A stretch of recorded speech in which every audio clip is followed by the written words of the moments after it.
Hey guys, welcome to another video of G37's Road to Redemption. So I know I haven't made a video in a while. I've been working on the car. Luckily for me, and God bless, I still have work and I haven't got healthy from the virus. So here's just another update. The first time I rolled it out, I had an oil leak from right over here. This is where the oil pump is. I took care of that. I had to chop off about an inch and a half of hose. Not a big deal, but it's little things like that you want to go and test your car 2, 3, 4, 5 times before you're like, hey, you know what? Let me try hitting that 15, 16 pounds. And luckily I did this, and it actually turned out very well for me. I did damage the clamp. I had to repair a clamp, rolled her back in, fixed it. That's when I took her for her initial ride. Initial ride went pretty good. No issues after that. For the next couple of days, because that's the next time I could get to her.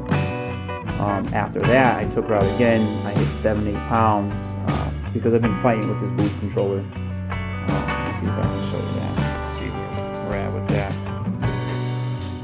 The boost controller is right here. As you can see, I put all the plumbing, all the wiring. And I know it's not ideal to see.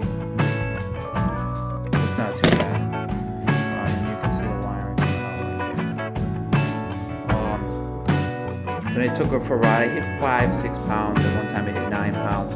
Great ride. So at that point I decided to put the bumpers on. So as you can see, I have all the bumper is now reattached. Everything's hidden. I have the Z-Speed shield under there.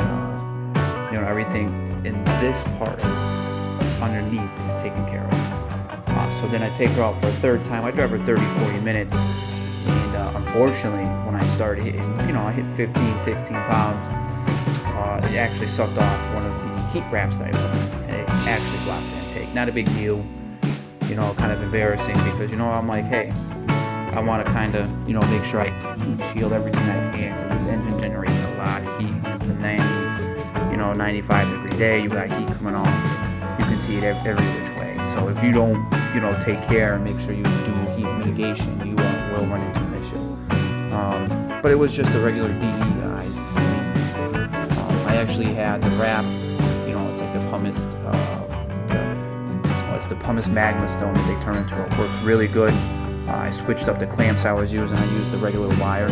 Take a piece of wire and then just twist it like that. It wasn't as good as I had hoped, so I got just regular screw clamps, something like, let's see what I'll show you guys. Kind of like this, but just smaller. As you can see there. Pretty easy fix. Took her out again. Seemed to work well. I did run into, when I was on that drive over here with the boost controller, I did run into an issue with that boost controller. So, I went back, I did the valve test, because it was working. I have a low and a high setting. That low setting, I have just spring pressure, which is 10 pounds, which that's mainly what I'll be driving on for now. And then I have my high boost setting where I have the controller take over right away, and allow me to hit about 17.5 pounds of boost. It limits it 20% once it hits 19.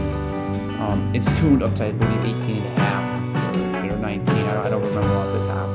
But I don't need that massive amount of boost unless really nice day and say it's hot and I'm not making as much power, then I might turn the boost up a little bit just to kind of compensate for the crafty air temperatures.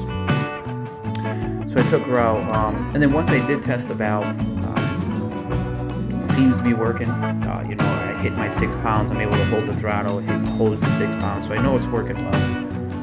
But I do want to do more testing. I need to hit the 10 pounds and see it hold 10 consistently numerous times. Then I'll need to switch to my high and see if that limiter and all that works, because that's a pretty big functional piece of the car.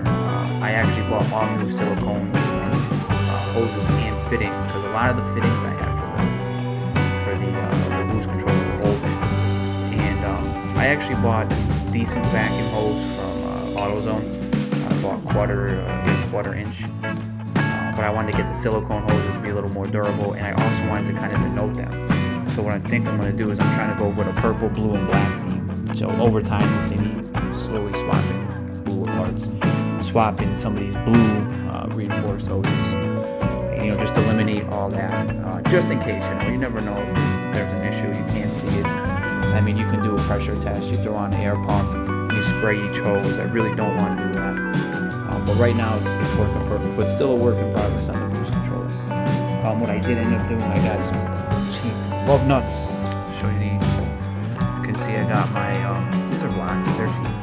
Now I'm missing my hubcap. That hubcap's like, $400 to get one, so it's probably going to stay like that. Any recommendations of where I can get where's the kind of, tool replacement? Because I think what I'll do is I'm going to try to find some black, just fillers, and throw all 4 blacks and give them a nice little contrasting look there. And as you can see over here on the back, I actually got 285s on the back. These are Continental DWS, because I do live in New England and you know Connecticut. Unfortunately, it's not the best weather. These will probably end up being my winter tires. But for now, that's what's on the car. They treated me well with 285s, which is about as good as you can get. To actually make them fit, because I do bottom up, I ended up doing 15mm spacer rather than 20 with 275s. And it gives me about a millimeter in the front, millimeter in the back. As you can see, they still stick out. But when you have a lot of power, you need to have a meteor tire. I mean, I would love to have 305s, but I'll have to do fender extensions. Who knows? Depending on what life throws me, maybe I'll do the fender extensions. Maybe I'll move up to like a GTR or something. I personally like shifting though, so I don't know. Fun fact: I got in the car and I made a buck because it is a 4-puck clutch to handle the power. So I embarrass myself with time or two, but no worse for the wear though. As you can see, I did replace some of these vacuum hoses. They were old, so I needed to replace those. I'm going to slowly but surely go around. It is a 2000, we're looking at a 12-year-old car. So some of the hoses need to start being replaced, just regular hoses. So over time, I replaced the overflow, the heater hose, and things like that. I did have a brake issue since they hadn't been used such a long time. Just went around, put new fluid in, bled them, working perfect.